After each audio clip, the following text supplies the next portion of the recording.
গতকাল গভীর রাতে কৈলাসহর রাঙ্গাউটি গ্রাম পঞ্চায়েতের ২ নম্বর ওয়ার্ডে একটি বসতঘরে ভয়াবহ অগ্নিকাণ্ড। গতকাল রাত আনুমানিক ১২টার সময় কৈলাসহর রাঙ্গাউটি গ্রাম পঞ্চায়েতের ২ নম্বর ওয়ার্ডের বাসিন্দা আক্তার আলীর বাড়িতে ভয়াবহ অগ্নিকাণ্ড। ঘটনার বিবরণে জানা যায় যে প্রতিদিনের মতো গতকালও খাওয়া দাওয়া শেষ করে আক্তার আলী পরিবারের লোকজন ঘুমিয়ে পড়েছিলেন। হঠাৎ করে রাত্র আনুমানিক ১২টার সময় দেখতে পান ঘরে আগুন। সাথে সাথে আক্তার আলী পরিবারের লোকজন ঘুম থেকে উঠিয়ে ঘরের বাইরে চলে আসে।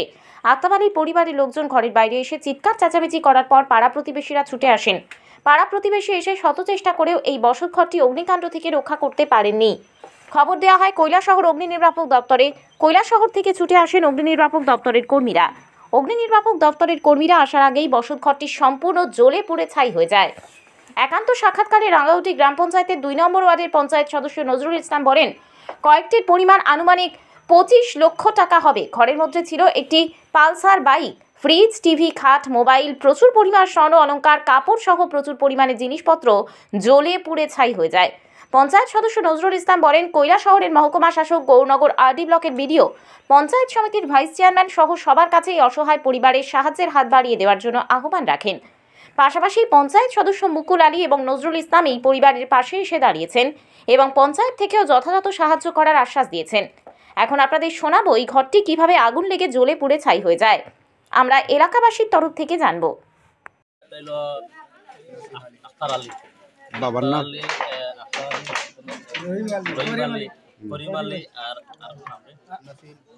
তার ৩ ভাই। তারা বাবার নাম হলো ইয়াজিদ আলী। এই জায়গাটার নাম কোন জায়গা? জায়গাটা হলো দেবীপুর ২ নম্বর ওয়ার্ড, রাঙ্গাউটি ২ নম্বর ওয়ার্ড। দেবীপুর ২ নম্বর ওয়ার্ড। আচ্ছা, কিরকম আগুনটা লাগছে? আগুনটা হঠাৎ করে দেখা গেছে যে লাগছে, কেউ তো দেখছে না, হঠাৎ করে দেখা গেছে ওই কোনাতেই আগুনটা লাগছে। তখন আমরা গ্রামের মানুষ সারা দৌড়ে আইয়া দেখছে যে পুরো ঘরটা আগুন লাগছে। মানে এমন ততদিন না যে ভিতরে ঢুকার মতো কোনো ক্ষমতাও নেই, কারণ শু ডাকে, তারপরে ভাঙি ঠাস ঠাস ডাকি পড়ে। এখন তো ঢুকার না। তারপরে আমরা ফায়ার ব্রিগেডও আমি আওয়ার আগেও ফায়ার ব্রিগেডের লগালগ যারা স্থানীয় আশেপাশে আসলা, এরা ফায়ার ব্রিগেড মানে ফায়ার ব্রিগেড আইসে লেট করছে। লেট করতে গিয়ে আমরা গ্রামের মানুষ হাজার চেষ্টা করছে, কিন্তু গরম খান্দা লওয়া যায় না। এত মানে আগুন আর কি, মানে করা যায় না, সাহস করা যায় না যে ভিতরে যত না ঢুকবো। ততদিন গ্রিল ট্রিল লাগাই মানুষ যখন ঢুকা বাইরে বাড়ানোর ক্ষমতাও নাই। মানে আগুনটা তো উঠে আর টাস টাস টাস ডাকি মানে আপনার যে ফাটি পড়ে। কিন্তু আমরা কিছু করার নেই, গ্রামের মানুষ খুব চেষ্টা করছে, বা পরে ফায়ার ব্রিগেড পরে আইসে, তারা যত সাহায্য চেষ্টা করছে পরে আগুনটা মোটামুটি আয়ত্তে আনছে।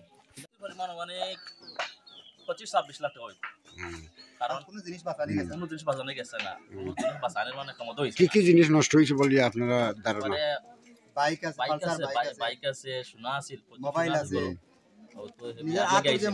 মোবাইলটা বন্ধ করতে পারছে, এরকম অবস্থা হয়েছে। আর সোফা আছে, বন্ধ পাওয়া গেছে, একটা ফ্রিজ আছে, কোনো কিছু পাওয়া গেছে। আলনা পালং এটা তো আছে, একটা ঘরের মধ্যে কত কিছু আছে, কিন্তু আপনারা বিদেশি কমল আছে। এখন আপনারা সরকারের কাছে কি চাইন?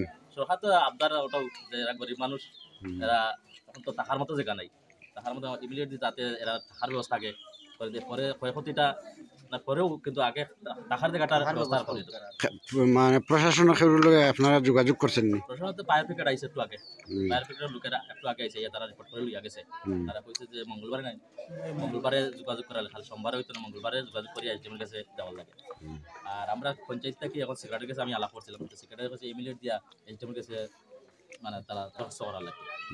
আর তাই আইব সম্ভবত, তাই আমার কইছে আমি এটা দেখো, বলে আমরা পঞ্চায়েত বইয়া দেখো এরা কিতা করা যায়।